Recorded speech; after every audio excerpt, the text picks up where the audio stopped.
एक बिल्कुल नया शानदार कॉलेज कैंपस। मतलब चमचमाती कांच की इमारतें, एयर कंडीशन्ड क्लासरूम्स और एकदम हाईटेक लैब्स। हाँ, और बाहर से देखने पर लगता है कि वाओ, शिक्षा का भविष्य कितना उज्जवल है। एग्जैक्टली लेकिन अब जरा उसी कैंपस को अंदर से इमेजिन कीजिए। वो सारी शानदार सीटें खाली पड़ी हैं। और ऐसा इसलिए नहीं कि टैलेंट की कमी है, बल्कि इसलिए क्योंकि जो छात्र सच में वहां डिजर्व करते हैं ना, वो वहां तक पहुंचने की बस की टिकट भी अफोर्ड नहीं कर सकते। बिल्कुल सही कहा आपने। तो मतलब लाखों की फीस तो दूर की बात है ना। जब तक समाज के हर तबके के पास इन संस्थानों तक पहुंचने की आर्थिक क्षमता नहीं होगी, तब तक इन कांच की इमारतों का क्या फायदा। और आज की इस डीप डाइव में हम इंडियन हायर एजुकेशन में स्कॉलरशिप्स के इसी मुद्दे को डीकोड करेंगे। और हाँ, अगर ऐसे ही कॉम्प्लेक्स टॉपिक्स को बिना मोटी मोटी रिपोर्ट्स पढ़े स्मार्ट तरीके से समझना है ना, तो यूट्यूब पर IAS Zen चैनल को जरूर चेकआउट कर सकते हैं। इन डेप्थ लर्निंग के लिए वो एक बहुत बेहतरीन जगह है। तो अगर हम आज के इस पूरे रिसर्च स्टैक को देखें ना, जिसमें 2025-26 का इकोनॉमिक सर्वे भी शामिल है, तो ये साफ इशारा करता है कि स्कॉलरशिप को देखने का हमारा नजरिया पूरी तरह बदलना होगा। ये कोई चैरिटी नहीं है। राइट, ये कोई हैरात नहीं है। मैं तो इसे ऐसे देखती हूँ कि जैसे किसी ने एक बेहद महंगी स्पोर्ट्स कार बना दी हो, उसमें लेदर की प्रीमियम सीटें लगा दी हों, लेकिन अगर उसमें ईंधन या फ्यूल ही न डाला जाए तो वो कार हिलेगी भी नहीं। यहाँ फ्यूल का काम स्कॉलरशिप्स करती हैं। बहुत ही बढ़िया एनालॉजी है ये। बिना फ्यूल के गाड़ी सिर्फ एक गैरेज का शोपीस होती है। और सिस्टम में भी हम यही देख रहे हैं। हम इंफ्रास्ट्रक्चर के नाम पर शोपीस तो बना रहे हैं, लेकिन जो टैलेंट उस इंफ्रास्ट्रक्चर को ड्राइव करेगा, उसे हम सिस्टम में ला ही नहीं पा रहे हैं। इसी बात पर 2025-26 इकोनॉमिक सर्वे के कुछ डेटा पॉइंट्स देखते हैं जो सच में दिमाग घुमा देने वाले हैं। 2014-15 में देश में हायर एजुकेशन इंस्टीट्यूशंस मतलब HEI की संख्या लगभग 51,000 थी। और पिछले साल का आंकड़ा पता है क्या है? 70,000 के पार जा चुका है। 70,000। मतलब हमने कॉलेजों की एक पूरी नई दुनिया बसा दी है। हाँ, नंबर्स के हिसाब से ये ग्रोथ बहुत इंप्रेसिव लगती है, लेकिन असली कहानी ना इसके पीछे छिपे एक दूसरे मेट्रिक में है, जिसे ग्रॉस एनरोलमेंट रेशियो या GER कहते हैं। हाँ, और भारत का लक्ष्य अपने GER को 50% तक ले जाने का है। राइट। और सबसे हैरान करने वाली बात यही है, संस्थान 70,000 पार कर गए हैं, लेकिन 2022-23 के आंकड़ों के हिसाब से राष्ट्रीय GER अभी भी सिर्फ 29.5% पर अटका है। वेट, सिर्फ 29.5? मतलब अगर 100 बच्चे स्कूल से निकलते हैं तो सरकार चाहती है कि 50 कॉलेज जाएं, लेकिन जा रहे हैं सिर्फ 30। बाकी 70 बच्चे कहाँ गायब हो जाते हैं? और वो 70 बच्चे इसलिए गायब नहीं हो रहे कि उनमें पढ़ने की इच्छा नहीं है या वो एंट्रेंस एग्जाम पास नहीं कर सकते।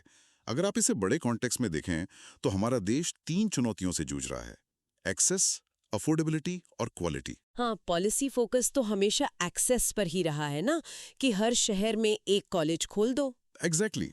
लेकिन असली दीवार अफोर्डेबिलिटी की है। एक परिवार जब उच्च शिक्षा के बारे में सोचता है, तो वो सिर्फ फीस नहीं देख रहा होता, वो इसे एक लॉन्ग टर्म इन्वेस्टमेंट मानता है। और वो इन्वेस्टमेंट एक मिडिल क्लास परिवार के लिए बहुत बड़ा रिस्क है। मतलब एक परिवार जब अपनी जिंदगी भर की जमा पूंजी लगाता है, तो मन में डर होता है कि क्या नौकरी मिलेगी। फेलियर का रिस्क बहुत बड़ा होता है। यही कारण है कि एनरोलमेंट सिर्फ बिल्डिंग बनाने से नहीं बढ़ता, वो तब बढ़ता है जब योग्य छात्र उस पढ़ाई का खर्च बिना अपनी रातों की नींद खोए उठा सकें। हमें उन छात्रों को ढूंढना है जो इस फाइनेंशियल रिस्क के डर से रेस शुरू होने से पहले ही पीछे हट रहे हैं। तो क्या इसका मतलब ये है कि हमारा पूरा पॉलिसी फोकस ही गलत जगह पर है?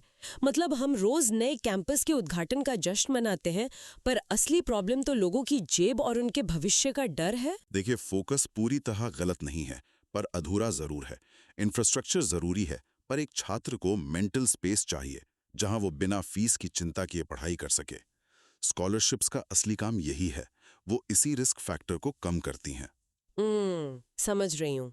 और जब मैं सोर्स मटेरियल पढ़ रही थी ना, तो मुझे बहुत हैरानी हुई कि हम आज जिस अफोर्डेबिलिटी की प्रॉब्लम को 21वीं सदी की चुनौती मान रहे हैं, तक्षशिला विश्वविद्यालय में यह हजारों साल पहले सॉल्व हो गई थी। बिल्कुल, इतिहास वाकई हमें बहुत कुछ सिखाता है।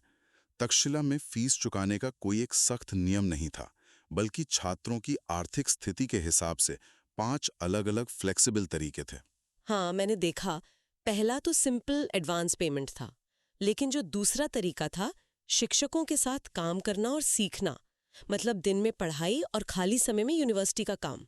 जिसे आज की मॉडर्न यूनिवर्सिटीज में अर्न व्हाइल यू लर्न या वर्क स्टडी प्रोग्राम कहते हैं।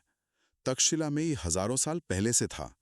इसके अलावा ग्रेजुएशन के बाद अपने कौशल से पैसे चुकाना, जो आज के एजुकेशन लोन का एक बहुत ही मानवीय रूप था, बिना किसी ब्याज के। और चौथा तरीका था अपने लोकल एरिया से स्कॉलरशिप लाना। और पांचवा सबसे खूबसूरत था कम्युनिटी सपोर्ट, मतलब समाज के संपन्न लोग बच्चों की पढ़ाई का जिम्मा उठाते थे। राइट। और इस पूरे सिस्टम के पीछे जो मूल सिद्धांत था वो यही था कि किसी की भी प्रतिभा को सिर्फ पैसों की कमी के कारण ठुकराया नहीं जाना चाहिए। आज भी ये सिद्धांत कितना पावरफुल है ना। हाँ। आज भी सरकार काफी प्रयास कर रही है, मतलब department of higher education scholarships, interest subsidy और क्रेडिट गारंटी देता है। हाँ, नेशनल स्कॉलरशिप पोर्टल पर भी सेंटर और स्टेट की सारी स्कीम्स को एक जगह इंटीग्रेट कर दिया गया है। सेंट्रल सेक्टर स्कीम के तहत हर साल 82,000 स्कॉलरशिप्स दी जाती हैं। कॉर्पोरेट फाउंडेशंस भी मदद कर रहे हैं।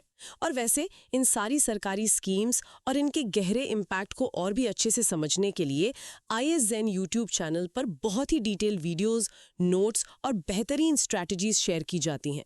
तो अगर किसी भी कॉम्प्लिकेटेड टॉपिक को आसान भाषा में समझना है तो वहां जरूर जाएं। बिल्कुल। तो हम जो बात कर रहे थे कि इन मौजूदा प्रयासों के बावजूद एक बड़ी खामी है। रिसर्च इशारा करती है कि आज ज्यादातर स्कॉलरशिप्स को सिर्फ एक फाइनेंशियल प्लग इन की तरह देखा जाता है। फाइनेंशियल प्लग इन, इसका मतलब हम स्कॉलरशिप्स को सिर्फ एक ATM ट्रांजैक्शन मान रहे हैं। मतलब फॉर्म भरा, अकाउंट में पैसे आए और फिर कॉलेज उस छात्रों को भूल गया। एकदम सही पकड़ा आपने। इसे सिर्फ पैसों की आवश्यकता पूर्ति मान लिया गया है और यही सबसे बड़ी गलती है।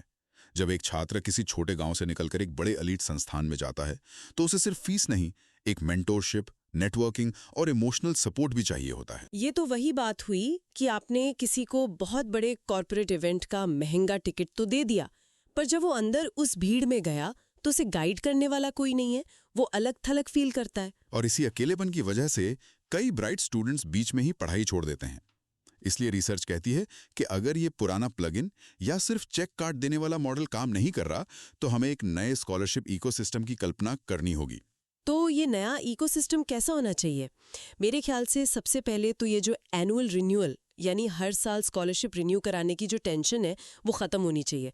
मल्टी ईयर कमिटमेंट्स होने चाहिए ना। हाँ, मल्टी ईयर कमिटमेंट इस पूरे गेम को बदल सकता है।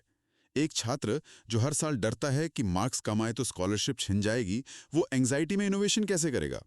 अगर उसे पहले दिन गारंटी मिल जाए कि उसके पूरे 4 साल कवर्ड हैं तो वो फ्री होकर पढ़ सकता है। इसके अलावा रिसर्च में रीजन बेस्ड और प्रोग्राम स्पेसिफिक स्कॉलरशिप्स का भी जिक्र है। जैसे AI या हेल्थ केयर के कोर्सेज के लिए डायरेक्ट स्कॉलरशिप्स दी जाएं। ये बहुत स्मार्ट स्ट्रैटेजी है। हम स्कॉलरशिप्स को देश की अर्थव्यवस्था की जरूरतों के हिसाब से अलाइन कर रहे हैं, लेकिन इसके लिए बड़े फंड्स चाहिए जो सिर्फ सरकार अकेले नहीं दे सकती। इसमें प्राइवेट फिलैंथ्रोपी और टैक्स बेनिफिट्स की जरूरत है। जैसे अगर हम असली जिंदगी के एग्जाम्पल्स देखें तो अशोका यूनिवर्सिटी का केस स्टडी बहुत शानदार है। उनका नीड सेंसिटिव एडमिशन प्रोसेस मुझे बहुत लॉजिकल लगा। नीड सेंसिटिव एडमिशन वाकई उच्च शिक्षा में एक क्रांति की तरह है। एग्जैक्टली। मतलब वो पहले टैलेंट देखते हैं, एंट्रेंस स्कोर देखकर एडमिशन दे देते हैं, फिर पूछते हैं कि आप कितनी फीस दे सकते हैं। अगर छात्र कहता है कि मैं सिर्फ 10% दे सकता हूं तो बाकी का 90% कॉलेज कवर करता है। और इसी पारदर्शी मैकेनिज्म का नतीजा है कि अशोका में लगभग 20% छात्र आज फुल स्कॉलरशिप पर एकदम मुफ्त शिक्षा पा रहे हैं और 50% को कोई ना कोई सपोर्ट मिलता है। एक और बहुत बड़ा एग्जाम्पल ISB का है। उन्होंने बेहतरीन डोनर सपोर्ट इकोसिस्टम बनाया है जहां हर साल 250 से ज्यादा स्कॉलरशिप्स दी जाती हैं। उनके नए PGP यंग लीडर्स प्रोग्राम की फाउंडिंग क्लास के 40% छात्र स्कॉलरशिप पर हैं। और अंतर्राष्ट्रीय स्तर पर भी US या चीन में इसी तरह के मॉडल्स काम कर रहे हैं। चीन में लोकल सरकारें अपनी डेवलपमेंट के हिसाब से स्कॉलरशिप्स बांटती हैं। इन सभी में स्कॉलरशिप कोई आफ्टर थॉट नहीं बल्कि कोर एकेडमिक कल्चर का हिस्सा है। पर यहाँ मुझे एक बात पे थोड़ा पुशबैक देना है। अशोका और ISB तो बहुत बड़े और एलीट प्राइवेट संस्थान है ना, उनके पास तो अमीर डोनर्स हैं। क्या इस मॉडल को हम Tier 2 शहरों के उन छोटे सरकारी कॉलेजों तक ले जा सकते हैं जहां इसकी सबसे ज्यादा जरूरत है? ये बहुत ही क्रिटिकल सवाल है।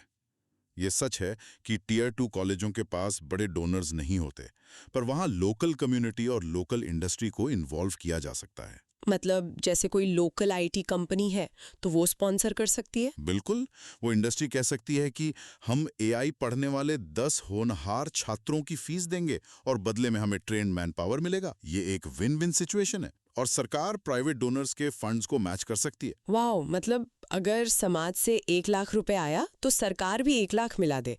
इससे तो छोटे कॉलेजों में भी अच्छे इंडोमेंट फंड्स बन सकते हैं। मतलब स्कॉलरशिप को मार्जिन से उठाकर हायर एजुकेशन के एकदम सेंटर में लाना होगा। बिल्कुल, जब ऐसा होगा तो स्कॉलरशिप सिर्फ इक्विटी का टूल नहीं, क्वालिटी और ग्रोथ का भी टूल बन जाएगी। क्लासरूम में हर बैकग्राउंड के स्मार्ट बच्चे बैठेंगे, जिससे डिबेट्स और अमीर होंगी। तो आज की इस पूरी गहरी चर्चा का जो सार है तो ये है कि सिर्फ नई इमारतें बनाना या 70,000 कॉलेज खोल देना काफ़ी नहीं है। टैलेंट को तभी मौका मिलेगा जब हम स्कॉलरशिप्स को सिर्फ एक ट्रांजैक्शन की तरह देखना बंद करेंगे। सही मायने में यही हमारे डेमोग्राफिक डिविडेंड का सही इस्तेमाल करने का एकमात्र तरीका है। और आज की डीप डाइव खत्म करने से पहले मैं एक बहुत ही प्रोवोकेटिव विचार छोड़ना चाहूंगी। जरा सोचें, क्या हो अगर भविष्य में कोई कॉलेज छात्र को सिर्फ कस्टमर न समझे?